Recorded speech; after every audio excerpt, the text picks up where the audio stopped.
Hello everyone, good afternoon. Hope you are doing well. तो कल हमने बजट किया था, आप लोगों ने भी बजट किया था। कोई क्वेरी हो तो पूछ लेना, बाकी कोई डाउट हो तो यू आर मोस्ट वेलकम।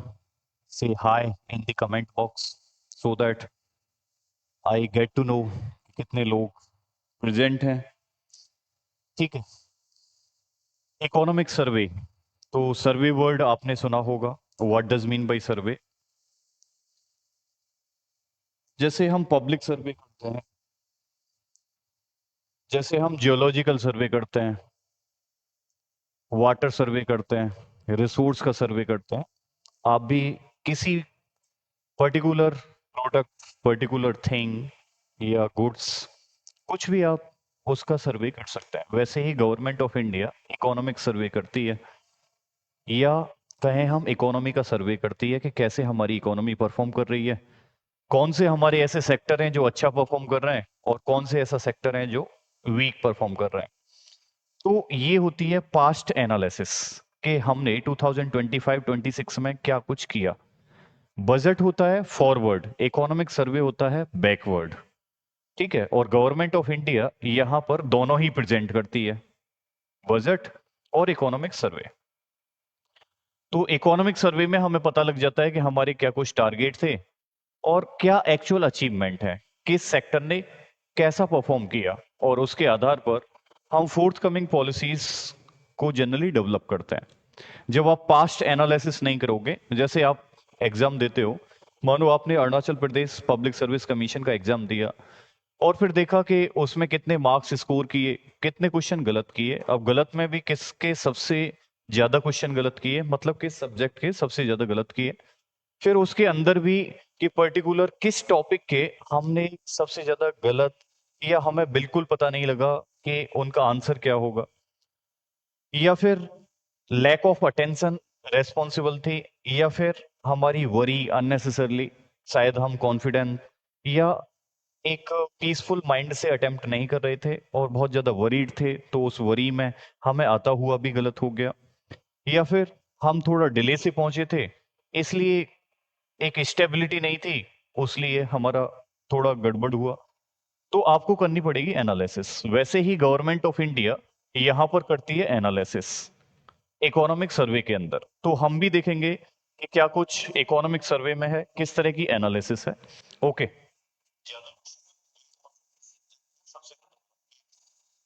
अब देखो, जो लोग अभी तक नहीं जुड़ पाए हैं, तो मैंने कुछ भी अभी तक ऐसा इंपॉर्टेंट डिस्कस नहीं किया है जो आपसे मिस हुआ हो। यहां से हम एक्चुअल डिस्कशन स्टार्ट करते हैं इकोनॉमिक सर्वे का। तो जो लोग लेट जुड़े हैं, that are also most welcome. ठीक है। अब देखो, इकोनॉमिक सर्वे ऑफ 2025-26, तो union ministry, specially Nirmala Sitharaman, has presented her economic survey. Finance ministry economic survey को प्रेजेंट किया और उन्होंने बताया कि ये एक गोल्डी जोन है, या गोल्डी लॉक जोन है, या गोल्डी लॉक पेज है।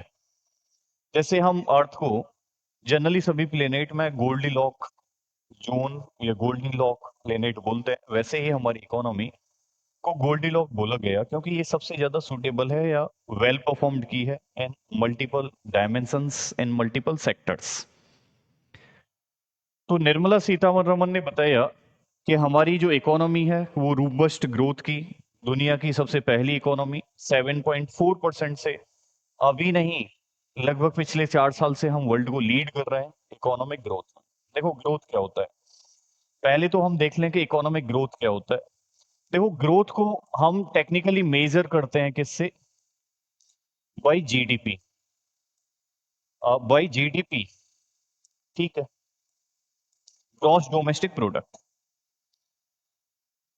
अब जीडीपी क्या है? मॉनेटरी वैल्यू या final value of all goods and services that we have produced, या value of all final goods and services that we have produced within territory of India within a financial year. अगर हम देखें कि हमने 1 अप्रैल 2025 से लेकर के 31 मार्च 2026 तक कितने टोटल गुड्स प्रोड्यूस किए, कितने टोटल सर्विसेज प्रोड्यूस किए। गुड्स में मानो ये पेन, समझो कि पूरी इकोनॉमी में एक ही पेन डेवलप हुआ, मतलब पूरी इंडिया ने मिलकर के सिर्फ एक डिजिटल पेन डेवलप किया, और एक डिजिटल पेन की वैल्यू जो है 1000 रुपए है। ठीक है, एक डिजिटल पेन की जो वैल्यू है वो 1000 रुपए है। और एक एजुकेशनल सर्विस, मानो मैं ही पढ़ा रहा हूं, सिर्फ एक एजुकेशनल सर्विस, तो एक यहां पर एजुकेशन सर्विस प्रोवाइड की, इसकी वैल्यू कुछ भी मान सकते हो, ₹50,000 मान लिया आपने, तो टोटल हमारा 51,000 हुआ। 51,000 हमारा ये क्या हो गया, जीडीपी हो गया। अगर पूरे देश ने सिर्फ यही प्रोड्यूस किया तो ये जीडीपी हो गया। अब मानो ये लास्ट ईयर का जीडीपी है, अब हम फ्यूचर में देखना चाहते हैं अगले साल में कि कितना हमारा अचीव हुआ। अब इससे बढ़कर के हमारा समझो कि 1 लाख हो गया, इससे बढ़कर के 1 लाख हो गया, तो हम कहेंगे कि भाई 49,000 यहां पर हमें ग्रोथ मिली, 49,000 हमें ग्रोथ मिली। वैसे ही यहां पर देखो कि अगर आप 100 रुपए अर्न कर रही हो, टोटल जीडीपी हमारी 100 रुपए है, और ये जीडीपी कंसीडर करो कि 2025-26 में हमारी, या फिर और एक साल बैक ले सकते हो आप इसे, 2024-25 में हमारी जो जीडीपी है वो 100 रुपीज है, और फिर हमारी जीडीपी बढ़ जाती है, 107.4 हो जाती है 2025-26 में।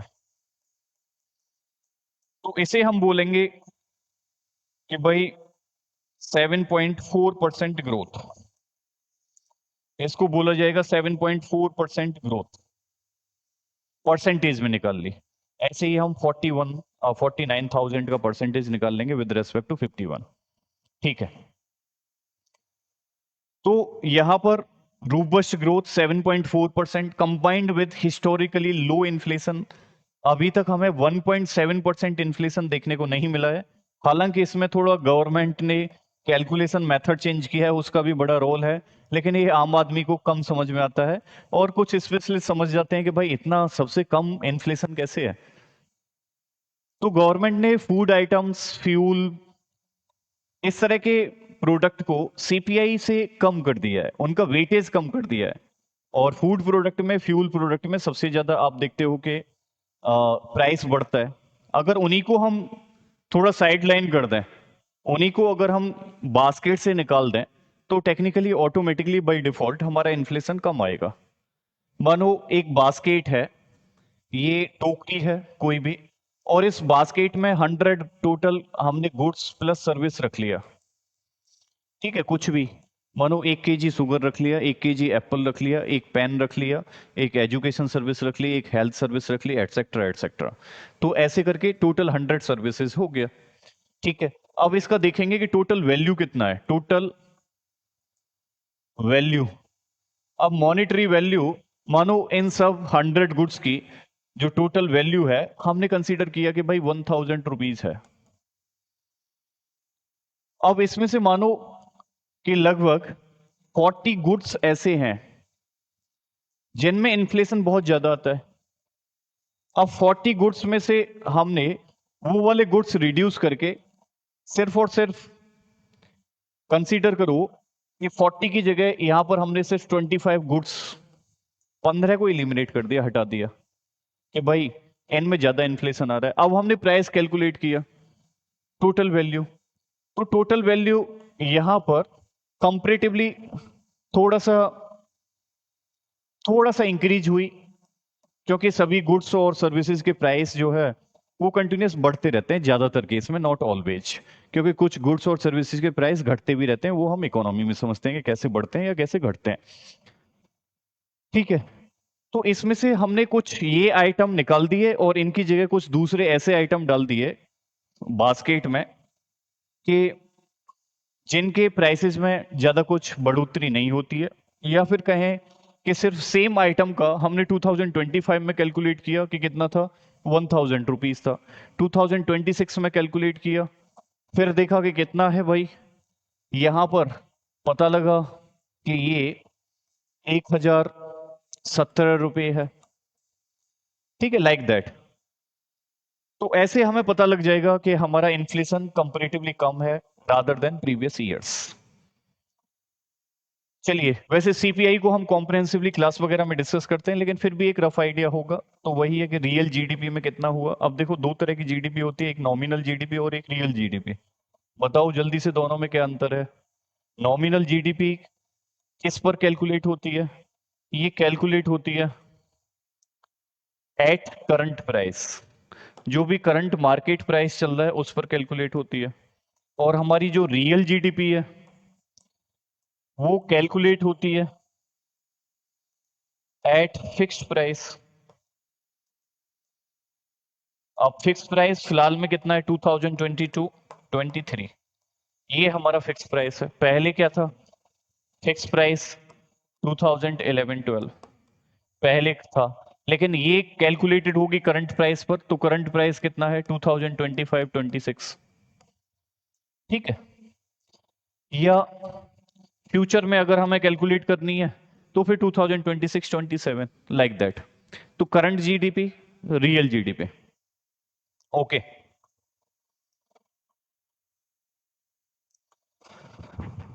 तो जैसे हमने माना था कि इस पेन का प्राइस 1,000 रुपये और एजुकेशन सर्विस का प्राइस 50,000। अब ये मानो ये करंट प्राइसेस है, लेकिन पास्ट में देखें तो हो सकता है कि इनका प्राइस कम होगा। 2022-23 में शायद कम था इनका प्राइस। पेन जो है वो 800 रुपये में मिल रहा था, और जो एजुकेशन सर्विस थी कंसीडर करो कि वो 40,000 में मिल रही थी। ठीक है, तो 40,800 हो जाएगा। ये रियल जीडीपी हो गया, और ये भाई नॉमिनल जीडीपी हो गया। Nominal GDP. अब देखो, इन्फ्लेशन 2.1% अप्रैल टू दिसंबर, तो काफी लिमिटेड है। देखो आरबीआई का टारगेट क्या है? आरबीआई का टारगेट मॉनेटरी पॉलिसी में इन्फ्लेशन के लिए आरबीआई क्या टारगेट करता है? जल्दी बताइए कमेंट में। तो आरबीआई यहां पर जो टारगेट करती है वो करती है 4 ± 2%। इसका मतलब है कि इन्फ्लेशन जो है वो मिनिमम 2% हो सकता है, टू मैक्सिमम 6% हो सकता है। ठीक है, तो हमारा इवन 2% से भी कम है सीपीआई। और यहां पर देखो, अप्रैल से दिसंबर 2.1%, तो बहुत ज्यादा कह सकते हो कि गवर्नमेंट को वरी होने की बिल्कुल भी जरूरत नहीं है, बहुत ज्यादा अंडर कंट्रोल चल रहा है। आरबीआई को बिल्कुल भी अपने मॉनेटरी टूल्स को स्ट्रिक्ट नहीं करना है। Loose money policy can be followed by the RBI. Okay guys, ठीक है। फिर ये हॉर्टिकल्चर लीड, तो 381.14 surpasses the food grain metric tonnes. तो हॉर्टिकल्चर भी जनरली एक फार्मर का इंटरेस्टेड एरिया है, जिससे फार्मर से इनकम कंटिन्यूसली बढ़ रही है। हालांकि थोड़ा सा रिस्क ज्यादा है, बट फिर भी बहुत सारे फार्मर्स कुछ फिक्स क्रॉपिंग पैटर्न से थोड़ा सा हॉर्टिकल्चर की तरफ शिफ्ट हो रहे हैं। हॉर्टिकल्चर स्पेशली आप इसको एसोसिएट कीजिए production of vegetables, production of fruits. ठीक है। Now summary of economic survey, state of Indian economic growth with stability. Growth with stability means यहां पर गवर्नमेंट ऑफ इंडिया दोनों को टारगेट कर रही है कि ग्रोथ तो हमें चाहिए चाहिए, लेकिन स्टेबलाइज ग्रोथ चाहिए, continuous stabilise growth, so that world में क्या कुछ हो रहा है उससे ज्यादा फर्क नहीं पड़ना चाहिए। अभी हमारी इकोनॉमी इतना रेजिलिएंट नहीं है कि वर्ल्ड में क्या चल रहा है उससे इफेक्ट ना हो। अभी हमने देखा रिसेंटली कि कुछ ईरान और यूएसए में फाइट उधर चल रहा है, रसिया यूक्रेन में दूसरी तरफ फाइट चल रहा है। तो इसकी वजह से इंडिया बहुत सारे सैंक्शंस को फेस कर रहा है यूएसए की तरफ से मेजरली। तो ना तो हम रसिया से ऑयल परचेज कर सकते हैं, गैस परचेज कर सकते हैं, और ना ही ईरान से। तो दोनों ही केस में फिर यहां पर हो रही है एनर्जी की डिफिसिट, फ्यूल और गैस। तो फिर जो भी गुड्स सर्विस को ट्रांसपोर्ट होगा, स्पेशली गुड्स में ट्रांसपोर्टेशन होगा, उसकी कॉस्ट थोड़ा हायर अचीव होगी। तो इंडिया की इकोनॉमी बहुत ज्यादा स्टेबल नहीं है। ठीक है, अब इसका टारगेट यही है कि स्टेबलाइज किया जाए। ओके, जीडीपी ग्रोथ यहां पर real GDP for financial year 2026 के लिए एस्टिमेटेड 7.4%, मैं पहले बता चुका हूँ। Medium term outlook potential growth, यहाँ पर देखो कि फाइनेंशियल ईयर 2027 के लिए प्रोजेक्ट हो रहा है फ्रॉम 6.8% टू 7.2%, मतलब जितना हमारी इकोनॉमिक ग्रोथ अभी करंट ईयर में या पास्ट ईयर में अचीव हुआ है उसी के आसपास हम रहेंगे ग्रोथ में, इकोनॉमिक ग्रोथ में। मतलब अगर हमारी 100 से बड़ी है 107, तो फिर भी 107 से हमारी बढ़कर के 115 रुपीज तक हो सकती है, ऐसे अगर हम 100 को ये जीडीपी माने तो। ओके, मीडियम टर्म आउटलुक में फिर कंजम्पशन देखो, कंजम्पशन बढ़ा है, मतलब आपकी या कंट्री की इनकम अगर 100 है तो कंजम्पशन कितना है 61 रुपीज या 61.5। ओके, ठीक है। इन्वेस्टमेंट कितना है कंट्री में, इन्वेस्टमेंट है 30%, तो 30% इन्वेस्टमेंट भाई ये बहुत मैटर करता है, वेरी वेरी इंपॉर्टेंट। इन्वेस्टमेंट कितने परसेंट की ग्रोथ है भाई, यहाँ पर 7.8%, मतलब ये बड़ा है 7.8% से, और इन्वेस्टमेंट है टोटल 30% ऑफ जीडीपी। मतलब अगर जीडीपी हमारी 100 रुपीज है तो उसमें से हम 70 रुपीज किसको दे रहे हैं, कंज्यूमर गुड्स को दे रहे हैं, और बाकी 30 रुपीज किसको इन्वेस्ट कर रहे हैं, इन्वेस्टमेंट में। मतलब रोड बना दिया, इंफ्रास्ट्रक्चर बना दिया, कुछ मशीन्स खरीद ली, कुछ मीन्स ऑफ प्रोडक्शन क्रिएट कर दिए, कुछ सोलर पार्क क्रिएट कर दिए, इंडस्ट्रियल पार्क या लॉजिस्टिक पार्क, कुछ इस तरह की चीजें हमने क्रिएट कर दी। आईआईटी आईआईएम बना दिया, कुछ हेल्थ इंस्टीट्यूशन बना दिए, कुछ एजुकेशनल इंस्टीट्यूशन बना दिए, ठीक है। तो ये हो गया हमारा इन्वेस्टमेंट। देखो इन्वेस्टमेंट सबसे इंपॉर्टेंट है कंट्री में, अगर इन्वेस्टमेंट नहीं होगा, इन्वेस्टमेंट अगर जीरो हो गया तो आपकी ग्रोथ भी लगभग जीरो हो जाएगी भाई।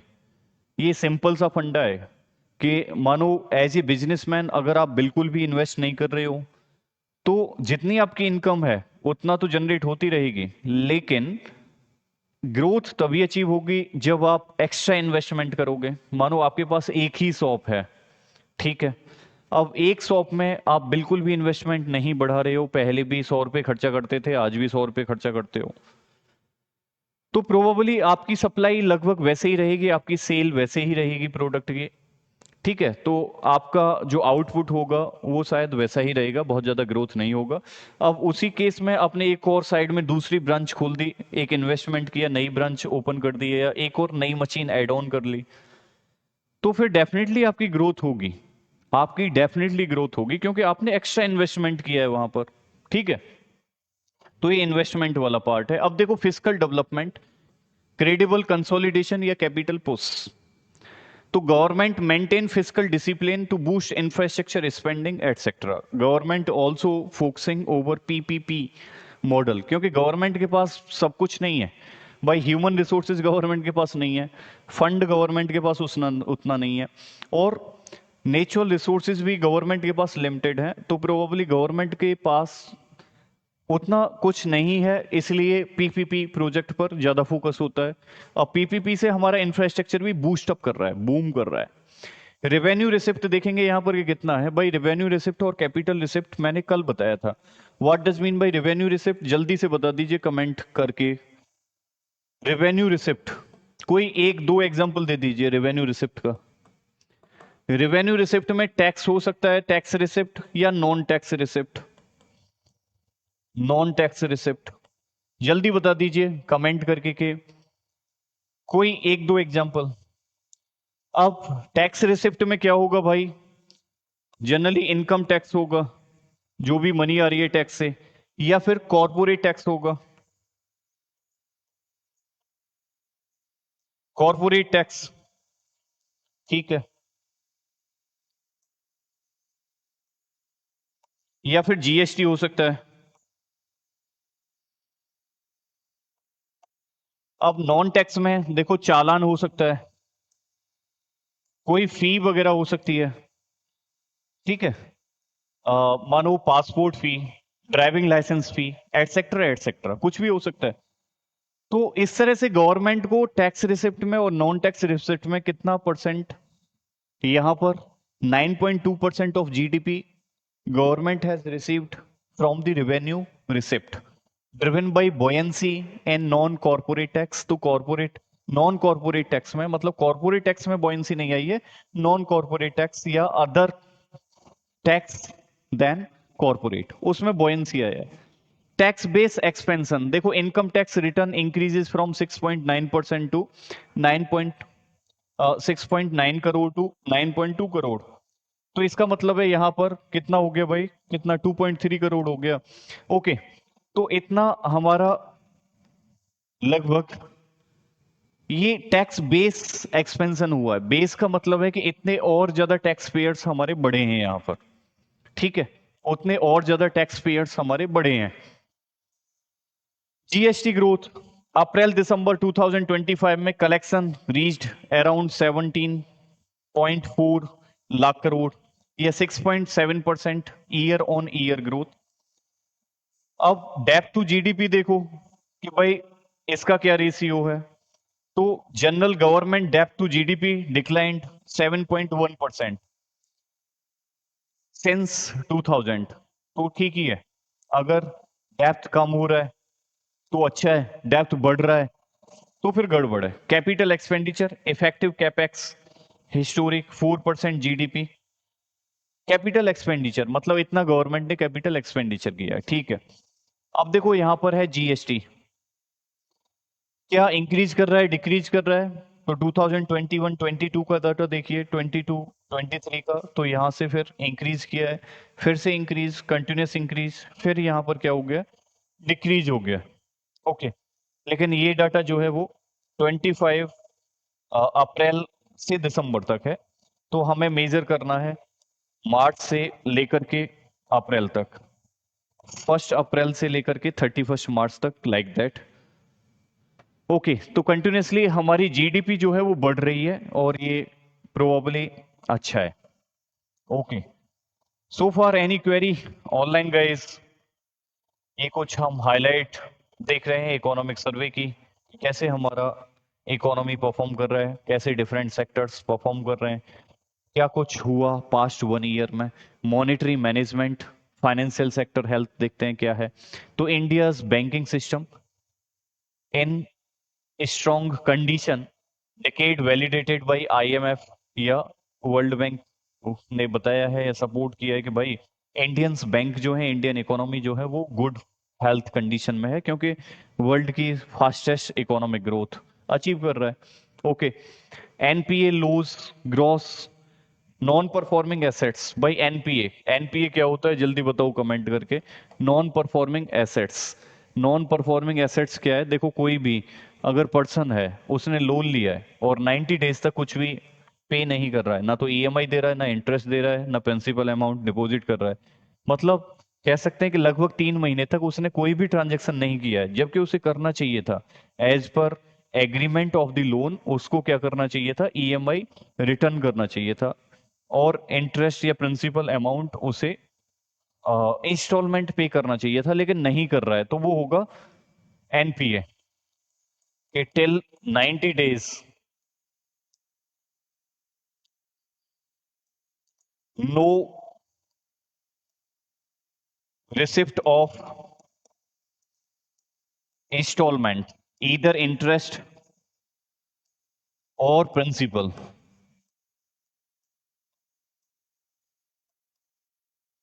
ईदर इंटरेस्ट और प्रिंसिपल, ठीक है। क्रेडिट डिमांड देखो, bank credit demand has grown 14.5%, ठीक है। फाइनेंशियल इंक्लूजन देखो, ये भी ग्रो किया है। टोटल जनधन अकाउंट देखो 55.02 crore Jan Dhan account, including 36.63 crore in rural या सेमी अर्बन एरियाज। तो एक सिग्निफिकेंट अमाउंट जो है वो रूरल या सेमी अर्बन एरिया में हमारा पार्टिसिपेशन है in Jan Dhan account, and that is very important for inclusive growth. भाई आप लोगों के पास या किसी गरीब आदमी के पास अगर बैंक अकाउंट ही नहीं है तो गवर्नमेंट की फैसिलिटी का बेनिफिट कैसे लेगा, अगर किसी के पास बैंक अकाउंट ही नहीं है तो सब्सिडी कैसे रिसीव करेगा, एलपीजी का जो भी बेनिफिट है गवर्नमेंट प्रोवाइड कर रही है कैसे करेगा, अपने वेज कैसे लेगा, सैलरी कैसे ट्रांजैक्शन होगा, या फिर आजकल यूपीआई ट्रांजैक्शन चल रहा है, मानो कोई गुड्स या सर्विसेज सेल करता है तो कैसे सेल करेगा अगर उसके पास बैंक अकाउंट ही नहीं है। तो bank account seems to be one of the basic fundamental requirement of the people. अगर गवर्नमेंट इसे फंडामेंटल राइट डिक्लेयर कर दें तो having a bank account seems to be fundamental right, तो कोई ज्यादा प्रॉब्लम नहीं होगी, मतलब इसमें कोई सरप्राइज वाली बात नहीं होगी, क्योंकि आजकल इतना ज्यादा डिपेंडेंसी है, इंपॉर्टेंट है काफी। ये एक्टिव रोल प्ले कर रहा है कैपिटल मार्केट में। देखिए unique investors cross 12 crore, 25% women, demat account reached around 21.6 crore, ये है। अब देखो external sector, the trade remittances and resilience, trade remittances and resilience, look in it.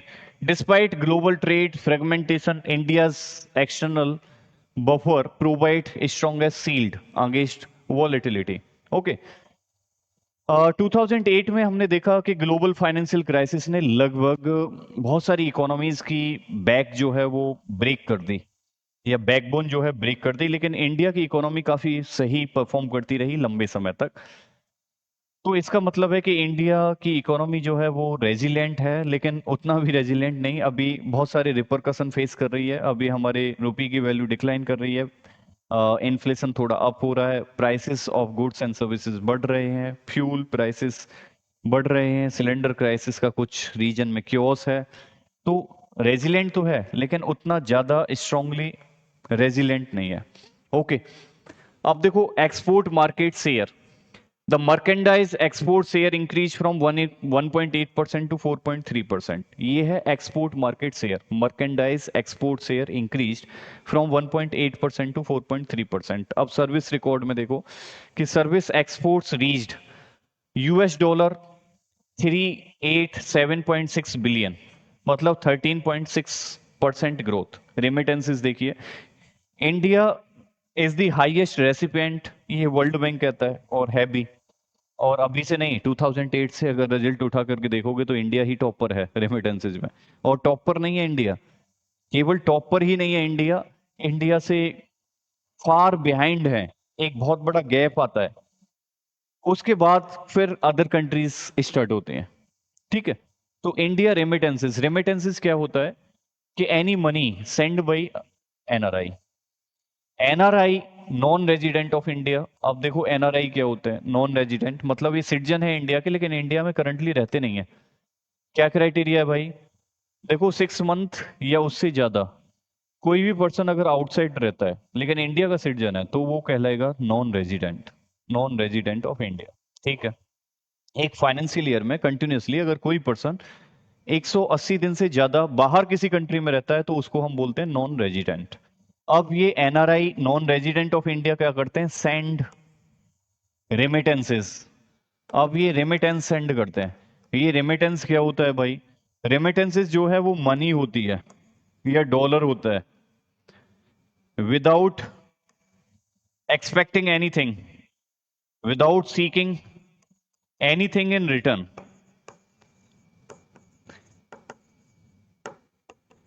वो उसको हम रेमिटेंसेस बोलते हैं। मानो एक बच्चा है अपनी फैमिली को हर महीने $1,000 भेजता है, यूएसए से हर महीने $1,000 भेजता है, तो ये हो गया रेमिटेंसेस भाई। वो फैमिली मेंबर से नहीं कह रहा है कि भाई तुम मुझे रिटर्न करना, इंटरेस्ट के साथ देना, या मैं तुम्हें ये क्रेडिट पर दे रहा हूं फिर आपसे ले लूंगा, सिर्फ एक साइड से वन साइड ट्रांजैक्शन हो रहा है, तो इसे बोलेंगे रेमिटेंसेस। तो इंडिया इस रेमिटेंसेस में सबसे आगे है, और ये फॉरेक्स रिजर्व में बड़ा इंपॉर्टेंट रोल प्ले कर रहा है। बहुत सारी कंट्रीज जो हैं वो स्ट्रगल करती रहती हैं फॉरेक्स रिजर्व मेंटेन करने में, लेकिन इंडिया ने देखा कि मोर देन 700 करोड़, 700 बिलियन हमने फॉरेक्स रिजर्व मेंटेन कर लिया है। अभी देखो एक्सट्रीम फॉरेक्स रिजर्व यहाँ पर US dollar 701.4 billion, covering 11 month of import requirement. कभी कभी एग्जाम में ऐसा पूछा जाता है, कभी कभी ऐसा एग्जाम में पूछा जाता है। Online guys, you can mention any comment, any query. Okay, so all good, is everything fine? I hope you are getting, ठीक है, सब सही चल रहा है, आई होप सो। बाकी कोई क्लैरिटी लेनी हो तो please mention, definitely I will help you further. थोड़ा स्लो प्रोसेस के साथ में आगे प्रोसीड करने के लिए हम जनरली क्लासेस में फिर ज़्यादा करते हैं, क्योंकि यहाँ पर ऑडियंस थोड़ा फ्लेक्सिबल होती है, तो सभी के अकॉर्डिंग चला जाता है। सिर्फ कुछ स्टूडेंट का इंटरेस्ट माइंड में नहीं रखना पड़ता है, लार्ज ऑडियंस का माइंड में रखना पड़ता है। फिर भी किसी को कोई क्वेरी है तो डेफिनेटली आप पूछ सकते हैं।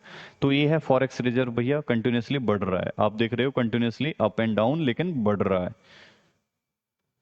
गुड, मतलब इंडिया इकोनॉमी काफ़ी कॉन्फिडेंस रखती है कि हमारे पास मोर देन 11 मंथ्स का फॉरेक्स रिजर्व है। 1990s की बात करें तो हमने देखा कि हमारी जो इकोनॉमी थी अराउंड द ब्रिंक्स ऑफ कोलैप्स, लगभग उस कॉर्नर पर थी जहां इकोनॉमी कोलैप्स कर जाएगी। लेकिन फिर नरसिम्हा राव गवर्नमेंट ने मनमोहन सिंह को फ्री हैंड दिया और एलपीजी इस मॉडल के साथ में इकोनॉमी कंटिन्यूसली इंप्रूव करती रही, और आज दुनिया की 4th लार्जेस्ट इकोनॉमी, अभी तो कह सकते हो कि 6th लार्जेस्ट है, लेकिन नियर फ्यूचर में ये आईएमएफ और वर्ल्ड बैंक कह चुका है कि इंडिया की इकोनॉमी जो है वो 3rd लार्जेस्ट इकोनॉमी होगी इन दी वर्ल्ड। और वैसे भी हम 3rd पोजीशन पर तो हैं, लेकिन परचेजिंग पावर पैरिटी में, ठीक है, नॉमिनल जीडी के केस में नहीं है, परचेजिंग पावर पैरिटी के केस में है, ठीक है। आफ्टर चाइना यूएसए इंडिया का ही पोजीशन आता है। इन्फ्लेशन देखें हिस्टोरिकली लो है, सबसे ज्यादा लो इन्फ्लेशन है, और इन्फ्लेशन कई बार बड़ा इंपॉर्टेंट रोल प्ले करता है। आपने फिलिप्स कप वगैरह पढ़ा होगा इकोनॉमिक्स में, तो फिलिप्स कप में एक रिलेशन रहता है। फिलिप्स कप में क्या रहता है भाई, रिलेशन रहता है। और कौन दो के बीच में रिलेशन होता है, जल्दी बताइए, कौन दो कंपोनेंट हैं जिनके बीच में रिलेशन होता है? ये विलियम फिलिप्स जो एक इकोनॉमिस्ट थे उन्होंने डिफाइन किया था after doing survey in some of the countries, ठीक है। यहां पर भाई अनएम्प्लॉयमेंट है इधर, और ऊपर साइड में यहां पर इन्फ्लेशन है। अब यहां पर कर्व ड्रॉ होगा, एक रिलेशनशिप होगी, और रिलेशनशिप जो है इस तरह से जाएगी, इनवर्स रिलेशनशिप। विलियम फिलिप्स ने कहा, क्या कहा, कि जब इन्फ्लेशन हाई होगा तब अनएम्प्लॉयमेंट कम होगा, और इन्फ्लेशन जब कम होगा तो अनएम्प्लॉयमेंट ज्यादा हो सकता है। देखो आप मैच करके देखिए इसे, ठीक है। तो यहां पर अनएम्प्लॉयमेंट कम है लेकिन इन्फ्लेशन ज्यादा है, यहां पर इन्फ्लेशन कम है लेकिन अनएम्प्लॉयमेंट ज्यादा है। तो there is a relationship between inflation and unemployment, और दिस रिलेशनशिप इज इनवर्स, वो बताया हमारे विलियम फिलिप्स ने। तो इन्फ्लेशन काफी इंपॉर्टेंट है, लेकिन यही इन्फ्लेशन क्या करता है, प्राइस राइज करता है। तो सबसे ज्यादा इन्फ्लेशन जो है मैक्स इफेक्ट किस पर जाता है, किसको सबसे ज्यादा इफेक्ट करता है, वो है poor person. Max effect on poor, poor लोगों को सबसे ज्यादा हर्ट करता है, क्योंकि जब भी उनके गुड्स, खाने पीने रहने के सामान का प्राइस बढ़ता है, तो वो कभी कभी इतनी बेसिक थिंग से भी कंप्रोमाइज कर लेते हैं जिससे नहीं करना चाहिए। मतलब जैसे भूखे रह जाना, जैसे सफिशिएंट अमाउंट ऑफ फूड ना खाना, जैसे न्यूट्रिशियस फूड को अवॉइड कर देना, जैसे मिल्क ना पीना, ठीक है, या कुछ हाई न्यूट्रिशियस फूड ना लेना, वो पूरी तरह से स्किप कर देते हैं। जैसे तबीयत खराब होने पर डॉक्टर के पास ना जाना, ये भी जनरली कई बार इन्फ्लेशन के कारण हो सकता है, क्योंकि गरीब लोगों की इनकम जो है वो लिमिटेड है और प्राइसेस बढ़ चुके हैं। तो इन्फ्लेशन सबसे ज्यादा किसको हर्ट करता है, पुअर पर्सन को। लेकिन एक मॉडरेट रेट ऑफ इन्फ्लेशन जो है वो सही है। अगर बहुत ज्यादा हाई इन्फ्लेशन होगा तो भी आप देखते हो कि फिर उसके बाद में अनएम्प्लॉयमेंट जो है वो कम नहीं होता है, और कभी कभी स्टैगफ्लेशन के केस में अनएम्प्लॉयमेंट भी हाई हो सकता है और इन्फ्लेशन भी हाई हो सकता है, और आरबीआई के टूल्स जो है वो फॉलो हो, मतलब फेल हो सकते हैं। ये हम जनरली क्लासेस में करते हैं, specially in topic of stagflation. Okay, अब सीपीआई यहां पर देखो कि एवरेज हेडलाइंस लगभग 2014 में हमने सीपीआई या आरबीआई ने सीपीआई को स्टैंडर्ड इन्फ्लेशन मेजर कंसीडर किया और सीपीआई को ही फॉलो करता है।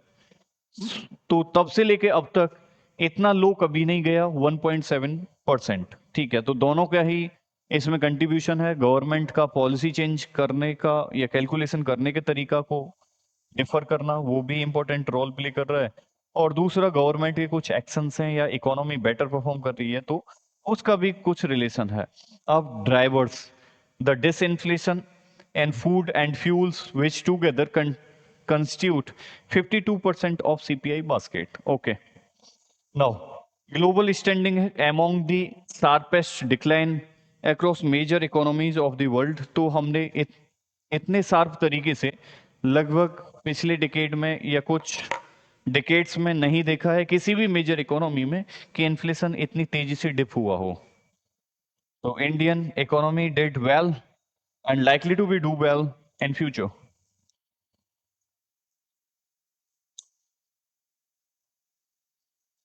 ओके, तो आगे हम प्रोसीड कर रहे हैं. बाकी आप अपने कमेंट वगैरह मेंशन करते रहिए और देखते रहिए. कुछ ना समझ में आए तो बताते रहिए, बोलते रहिए, पार्टिसिपेट करते रहिए. अच्छा लगता है. आपको भी ज़्यादा बेनिफिट होता है क्योंकि एग्जाम में फाइनली आप पार्टिसिपेशन से ही अपना रोल बता सकते हैं कि how smart you are. Okay. Agriculture and food management में प्रोडक्टिविटी विद द डाइवर्सिफिकेशन. तो यहाँ पर एक significant structural shift is under way with horticulture surpassing traditional food grains. तो देखो food grains production is 3577 LMT. Okay, यहाँ पर increases from 254.3 LMT. अब देखो यहाँ पर horticulture lead 362 exceeding food grain output first time. Livestock fisheries gross value addition यहाँ पर देखो expanded 195% and 140% over the past decade. Digital mandis e NAM वगैरह ऑन बोर्ड.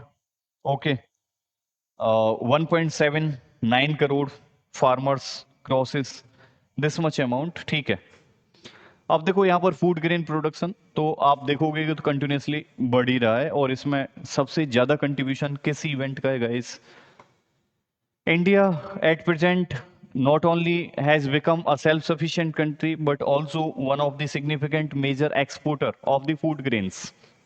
हाँ, पल्सेज में हालांकि हम सबसे बड़े एक्सपोर्टर हैं, सबसे बड़े इंपोर्टर हैं, सबसे बड़े कंज्यूमर हैं, लेकिन हमारा नेट डिफिसिट है. फूड ग्रेन्स में हमारा नेट सरप्लस है.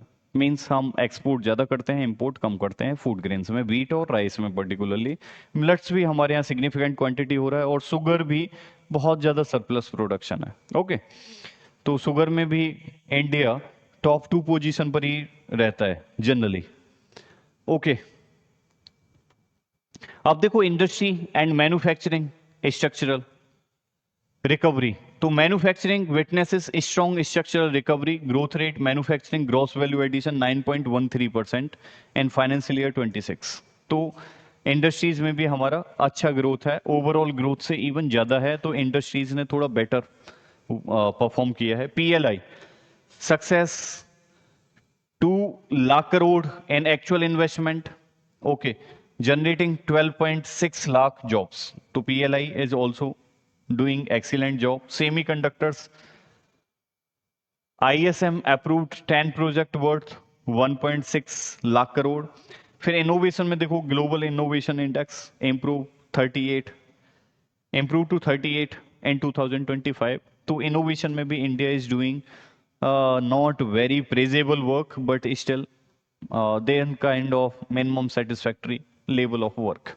ओके, अब हम इंफ्रास्ट्रक्चर कनेक्टिविटी की बात करते हैं. तो यहाँ पर सर्वे इंफ्रास्ट्रक्चर और कनेक्टिविटी को भी मेजर करता है कि इंफ्रास्ट्रक्चर कनेक्टिविटी में इंप्रूवमेंट हुआ, डिक्रीमेंट हुआ, क्या कुछ मेजर प्रॉब्लम है, क्या कुछ कंसर्न है. तो infrastructure investment continue to be the key driver of long term competition. और देखो किसी कंट्री को अगर बहुत तेजी से बढ़ना है तो डेफिनेटली एक इंफ्रास्ट्रक्चर पर फोकस करना वेरी वेरी इंपॉर्टेंट. लेकिन क्या होता है कि rather than building roads, bridge, rather than building infrastructure, there is more investment over the subsidies. There is more investment over policies which are appeasant, which are pleasant, especially for rural mass या urban mass. Highways speed corridor expanded 10-fold. मतलब यहाँ पर देखो to 5,364 kilometre since 2014. तो significant milestone achievement है. Railway का देखो 99.1% electrification achieved, केवल 0.9% रह गया है, वो भी जल्दी ही अचीव हो जाएगा. तो हम फ्री करेंगे रेलवे को from burning fossil fuel. Aviation में देखो, India is third largest domestic market, airport increase to 164। तो एविएशन में भी खास तौर से ये Udan scheme government of India की डिड कमेंडेबल जॉब। यहाँ पर देखिए फिर एनर्जी टर्न अराउंड, तो discom report a positive PAT of 2700 crore. Space देखो, India became the fourth nation to achieve the autonomous satellite docking SpaDeX. Okay, तो ये भी माइलस्टोन अचीवमेंट है कि स्पेस में जाकर के डॉकिंग करना। ओके, स्पेस क्राफ्ट से अटैच और डिटैच हो जाना इजीली। नाउ एजुकेशन और हेल्थ या ह्यूमन डेवलपमेंट में, तो यहाँ पर इंडिया थोड़ा सा बहुत सारी डेवलप्ड नेशन से पीछे है। इंडिया को जितना कंट्रीब्यूट करना चाहिए उतना नहीं कर पाता है जनरली। चाइना, यूएसए, यूके अगर देखोगे तो हेल्थ में कम से कम 7-8% जीडीपी से लेकर के कम से कम 15% जीडीपी तक इनका एक्सपेंडिचर होता है। लेकिन वहीं इंडिया में देखो तो लगभग 3-4% से और मैक्सिमम 5-6% तक ही जाता है। इससे ज़्यादा जीडीपी का लगभग कभी भी हमारा हेल्थ या एजुकेशन में नहीं स्पेंड हुआ है, जो कि अनफॉर्चुनेट है, क्योंकि human capital is the most important resources. तो हमें थोड़ा एजुकेशन और हेल्थ सर्विसेज में और ज़्यादा इन्वेस्टमेंट करना चाहिए। ग्रॉस एनरोलमेंट रेशियो का ट्रेंड देखो, यहाँ पर कितने लोग एनरोल कर रहे हैं like that in particular specific age of group. मानो करीब एक सेकेंड ईयर का स्टूडेंट मान लीजिए और उसकी एज करीब 15 to 16 ईयर मान लीजिए, तो कितने सारे ऐसे स्टूडेंट हैं जो 15-16 ईयर एज में सेकेंडरी स्कूलिंग कर रहे हैं। ठीक है, तो ये हो जाएगा ग्रॉस एनरोलमेंट रेशियो। कभी कभी ग्रॉस एनरोलमेंट रेशियो 100 को भी पार कर जाता है, क्योंकि जो हमने 15-16 क्राइटेरिया लिया था, हो सकता है कि उसमें कुछ फेल्ड स्टूडेंट हों जो फिर से कंटिन्यू कर रहे हों। हो सकता है कि उसमें कुछ ऐसे अदर पर्सन हों जो थोड़ा और कम एज वाले हैं। तो ग्रॉस एनरोलमेंट रेशियो प्राइमरी में, primary gross enrolment ratio at 90.9, secondary at this 78.7%, तो seems to be significant. Gross enrollment, yes, we are far behind from developed nation. Expansion देखो, 23 IITs, 21 IIMs, 20 AIMS। तो यहाँ पर government of India general research institutions को, या as population is increasing government also need to increase IITs, IIM या एम्स। तो गवर्नमेंट ने पहले ही यहाँ पर प्रपोज कर दिया है फॉर मीटिंग दी ग्रीवांसेस या requirement of future generation. Health milestone देखो, maternal mortality reduced by 86% since 1990s। अब IMR the infant mortality rate decline to 25, that is good. इसमें किसका कंट्रीब्यूशन है IMR में? देखो दोनों का है कंट्रीब्यूशन। एक तो यहाँ पर एजुकेशन या अवेयरनेस का कंट्रीब्यूशन है, means people are more awared. फिर दूसरा है अवेलेबिलिटी, एक्सेसिबिलिटी या अफोर्डेबिलिटी।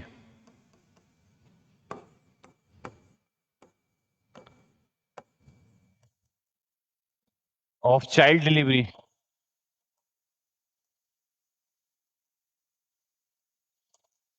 फिर कुछ गवर्नमेंट स्कीम्स वगैरह का भी अपना रोल रह सकता है कि गवर्नमेंट प्रेग्नेंट वुमेन को सपोर्ट करती है, लैक्टेटिंग मदर्स को सपोर्ट करती है, ठीक है, या छोटे बच्चों को सपोर्ट करती है। तो डिफरेंट डायमेंशंस में infant mortality rate has declined, that is good for India.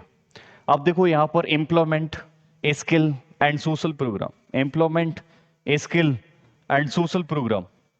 Now labour market, 56.2 crore employed in Q2 financial year 26, 8.7 lakh new jobs in the same quarter, 8.7 lakh new jobs in the same quarter.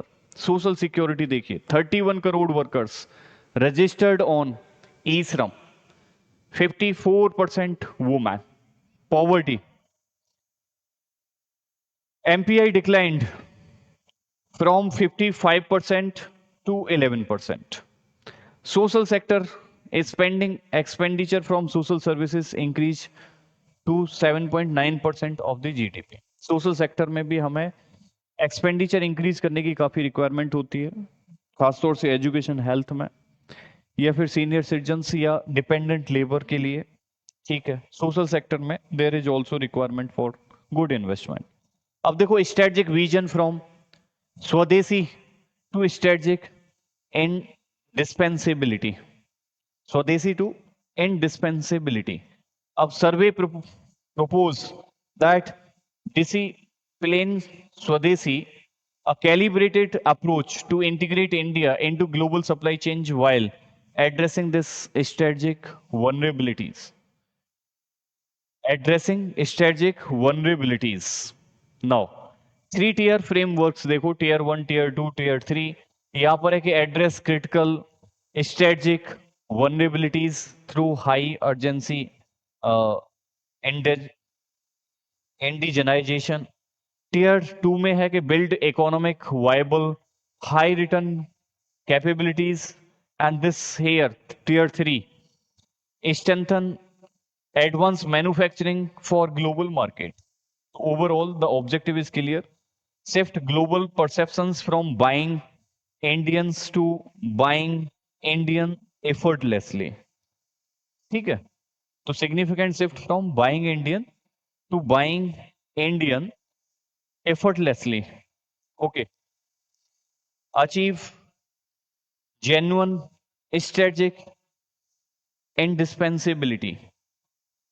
it means we need to promote more export or Indian goods within India as well as outside India rather than purchasing for Indian people। अब देखो conclusion क्या है, economic survey 2025-26 present economy that has stabilise the inflation 1.7%। तो CPI inflation में कोई worry करने वाली बात नहीं है। और मैं बता दूं यहाँ पर गवर्नमेंट ऑफ इंडिया ने जो कैलकुलेशन मेथड चेंज किया है, तो फ्यूचर में शायद अभी हाल फिलहाल कुछ ईयर्स तक या डिकेड्स तक इन्फ्लेशन तो आरबीआई के मैक्सिमम टारगेट को भी टच नहीं कर पाएगा, और चांसेस हैं कि ना टच करें, except some of the rare conditions, जहां पर डिजास्टर हो, जहां पर कॉन्फ्लिक्ट हो, जहां पर वार हो, वहां पर ऐसा कुछ हो सकता है। लेकिन वैसे नॉर्मल कंडीशन में ये देखने को नहीं मिलेगा। दोनों ही चीजें हैं कि इकोनॉमी थोड़ा बेटर परफॉर्म कर रही है। फर्दर गवर्नमेंट ऑफ इंडिया ने कैलकुलेशन मैकेनिज्म चेंज कर दी है, तो ओवरऑल हमारा इन्फ्लेशन सीपीआई जो है वो कम रहेगा। That is nice. expanded infrastructure and position itself strategically in a fragmented global order with disciplined fiscal policies, rising productivity, rising efficiency, calibrated self-reliance approach. India is moving from being fast-growing economy to systematically indispensable one। ठीक है, तो India is not only growing but growing sustainably, growing resiliently, growing in a balanced manner। Now government trying for more and more inclusive growth, government trying rapid reduction या elimination of poverty, hunger, malnutrition, government continuously putting effort for better robust infrastructure and promoting more transparency, accountability, further reducing more leakage या corruption that existed in the system। तो India की economy अच्छा perform कर रही है, world में position भी अच्छा है। हाँ, कुछ जगह पर हमें बढ़ाने की एक्सपेंडिचर जरूरत है, जैसे हेल्थ है, एजुकेशन है, वेरी इंपॉर्टेंट सेक्टर है, यहाँ पर हमें फंड थोड़ा और बढ़ाना चाहिए। दूसरा कि हमें थोड़ा कैपिटल एक्सपेंडिचर में फंड बढ़ाना चाहिए। अगर कैपिटल एक्सपेंडिचर हमारा ज़्यादा नहीं होगा तो ग्रोथ फिर फ्यूचर में कम हो सकती है। कंज्यूमर गुड्स पर हमारा जो भी स्पेंडिंग हो रहा है वो उसको थोड़ा घटा सकते हैं और कैपिटल गुड्स पर बढ़ा सकते हैं। तो आज के सेशन में यही guys, I hope you enjoyed this session thoroughly. You can do like, share, subscribe and please be continue with our very important some other new topics. तो हम ऐसे ही लाते रहेंगे कुछ इंपॉर्टेंट टॉपिक। फिर भी आपका कोई कमेंट हो, कोई क्वेश्चन हो, कोई डाउट हो, तो you are always welcome, you can send me। Bye bye, take care, thanks for watching this session।